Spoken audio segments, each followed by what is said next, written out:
Mais bon, cette visite, Anne-Sophie, on le disait tantôt, commence à voir qu'on a un nouveau sondage et les Québécois sont de moins en moins favorables à la monarchie. C'est un sondage léger qui nous dit quoi? On est prêt à passer à autre chose?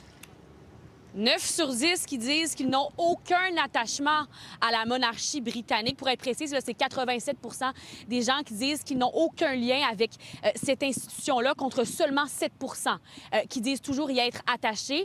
Pour vous donner une idée, en 2022, il y avait eu le même sondage léger. C'était 81 des gens qui se disaient pas du tout attachés à la monarchie. Donc, on voit que déjà, il y a une baisse de l'intérêt envers le roi Charles III ou bien tout simplement la monarchie britannique. Sur le terrain, j'ai pu obtenir quelques opinions variées. Certains me disaient qu'ils y étaient encore attachés. Écoutons.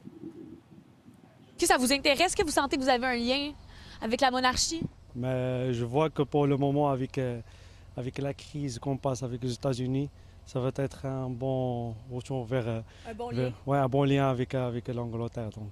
Je vais me taire. Ah ouais? Ben, il n'y a pas d'affaire ici.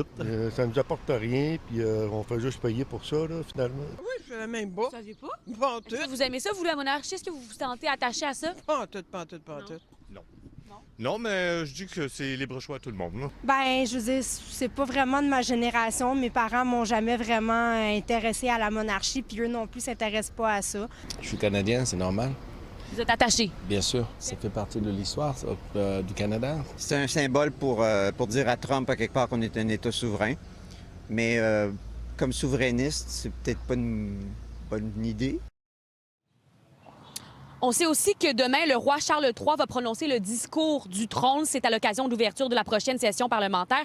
Et Léger a interrogé les gens à savoir s'ils étaient d'accord avec ça, que ce soit lui qui prononce le discours. 47 sont défavorables, alors que quand même 36 là, sont d'accord avec l'idée du premier ministre Mark Carney, parce qu'on sait que c'est lui qui a invité le roi Charles III à nos frais. Merci, Anne-Sophie. Merci.